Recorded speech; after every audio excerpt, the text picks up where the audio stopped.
Alam nyo ba na meron sa lugar natin dito sa Pilipinas ang pinakaligtas ayon sa mga eksperto kapag dumating ang The Big One? At alam nyo ba kung saang lugar ito? Bakit nga ba ito tinawag na pinakaligtas ayon sa mga eksperto? Ang lugar na ito ay ang Palawan. Ang Palawan ay wala itong aktibong fault line at bihira lang ang lindol sa rehiyon na ito. Ano nga ba ang fault line? Ang fault line ay isang bitak o lamat sa ibabaw ng lupa na nabuo dahil sa paggalaw ng mga tectonic plates. Ang Palawan ay walang aktibong fault line, kaya ito tinawag na ligtas na lugar kapag dumating ang The Big One. Mag-ingat ang lahat lalo na sa mga taga Metro Manila dahil hindi natin alam kung kailan mangyayari ang The Big One. Mga kaibigan, dahil sa nangyaring malakas na lindol sa Cebu, ayon sa mga eksperto ay hindi raw imposible na baka mangyari na ang tinatawag na The Big One na inaasahang higit na may mas malakas na impact. Ipinangangamba ng karamihan ang tuluyang paggalaw ng West Valley Fault, isang aktibong fault line na may habang 100 kilometers na dadaanan ang mga lungsod sa Metro Manila tulad ng Quezon City, Marikina, Pasig, Makati, Taguig at Muntinlupa. Kabilang rin dito ang ilang mga karatig probinsya sa Metro Manila gaya ng Rizal, Laguna at Cavite. Ayon mismo sa PHIVOLCS at ilang pag-aaral patungkol dito, ay posibleng may lakas na 7.2 magnitude na lindol yung The Big One. At kahit na ang West Valley Fault ay iba sa fault line na nagdulot ng lindol sa Cebu na tinatawag namang Bogo Bay Fault kung saan natagpuan naman ang ilang pressure mound sa Sitio Looc, Barangay Nailon, Bogo City, ay ikinokonekta pa rin ito ng ilang mga netizens na baka raw ang pangyayaring ito ang siyang mag-trigger upang mangyari ng mas maaga ang binabantayang The Big One. Ayon pa sa ilang pag-aaral, kung sakaling ito raw ay mangyari, base sa statistics at probability, ay nasa 50,000 katao raw ang inaasahang mawawala o mamamatay at nasa 100,000 naman ang inaasahang magkakaroon ng mga injury. Ang nakakatakot pa dito mga kaibigan ay nito lamang nakaraang araw October 4 sa East Coast ng Honshu, Japan ay may nangyari namang 6.0 magnitude na lindol. Sigurado ako na marami pa rin ang magsasabi dyan na ang bagay na to ay normal dahil ang Pilipinas ay kabilang sa Pacific Ring of Fire kung saan nangyayari ang 90% ng mga lindol at volcanic eruption sa buong mundo, ay sa kabilang banda, hindi natin maitatanggi na ito ay isang malaking pagbabago sa ating bansa lalo pat ang Central Cebu Fault System o CCFS na matatagpuan sa gitna ng Cebu Island na hindi rin kalayuan sa Bogo Bay Fault ay hindi na aktibo sa loob ng mahigit 400 taon kaya ang nangyaring trahedyang ito dun sa probinsya ay hindi talaga inaasahan. Dahil dito ay lumalabas ang ilang mga teorya at palaisipan kung ang mga bagay nga raw ba na ito ay konektado sa isa't isa na di kalaunan ay maaaring magresulta sa mas malaking pinsala.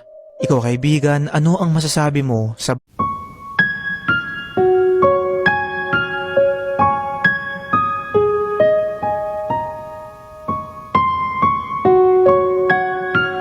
Mag-ingat ang lahat sa mga susunod na araw at linggo dahil posible nang mangyari ang isang napakalakas na lindol dito sa Pilipinas na tinatawag na The Big One.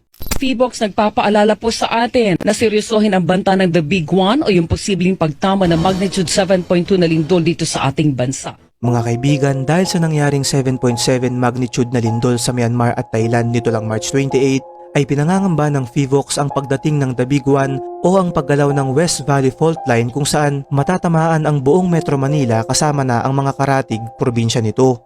Ito ay inaasahang may lakas na 7.2 magnitude o intensity 8 na lindol na ayon sa statistics ay maaaring kumitil sa humigit kumulang 50,000 katao. Noong 2024 ay isa rin ito sa mga prediction ng visionary na si Rudy Baldwin na malapit na nga raw mangyari ang The Big One at ang mga senyalis nito ay ang maliliit na paglindol sa iba't ibang sulok ng Pilipinas ngayong taon. Kung hindi ka naniniwala sa mga ganitong hula, ay paniwalaan mo na lang ang sinasabi ng mga eksperto tulad ng PHIVOLCS na ang babalang ito ay huwag baliwalain at manatiling handa at alerto sa anumang oras. Kung gusto mong malaman kung parte ba ang lugar nyo sa West Valley Fault Line na tatamaan ng lindol, ay ilalagay ko yung Makapangyarihang Diyos, lumalapit kami sa iyo ng may mapagpakumbabang puso, humihiling ng iyong awa at proteksyon. Ikaw ang lumikha ng langit at ng lupa, at lahat ng bagay ay kumikilos ayon sa iyong kalooban. Panginoon, naririnig namin ang tungkol sa The Big One, isang malakas na lindol na kinatatakutan ng marami. Ngunit nagtitiwala kami sa iyo, O Diyos, sapagkat ikaw lamang ang makapaghihinto sa pagyanig ng lupa at makapagsasanggalang sa iyong bayan laban sa kapahamakan. Dalangin namin na iligtas mo kami sa ganitong sakuna. Patatagin mo ang lupang aming tinutungtungan at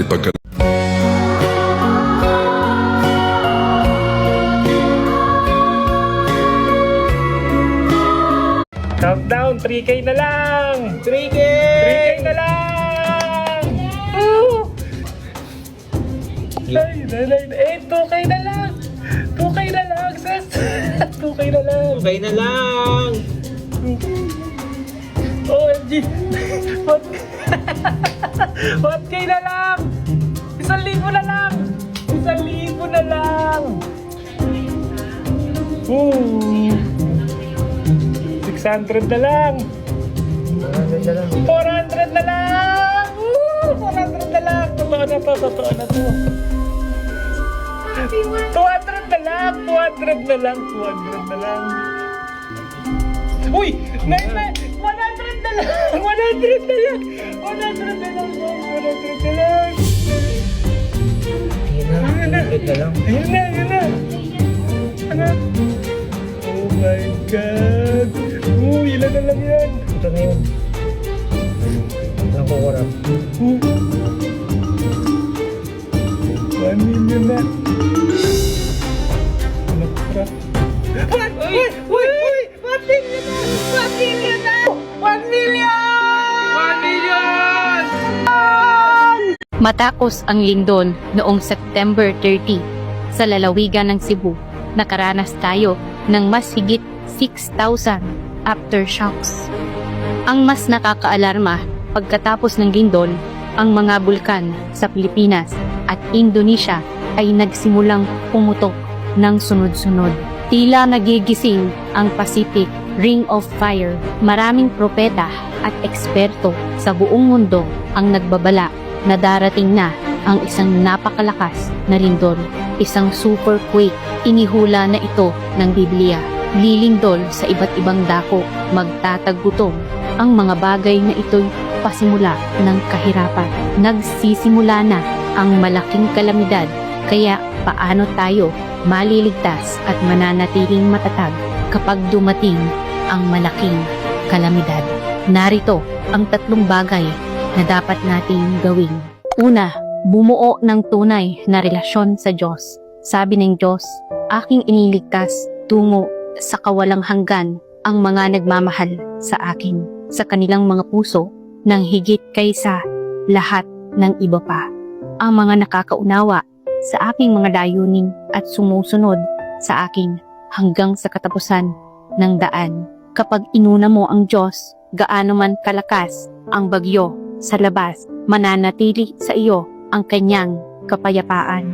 Ikalawa, tunay na magsisi. Sabi ng Diyos, kapag nagagalit ang Diyos sa tao, umaasa siya na tunay na makapagsisisi ang tao. Umaasa siya na makita ang tunay na pagsisisi ng tao, kung saan ay patuloy niyang bukas palad na ipagkakaloob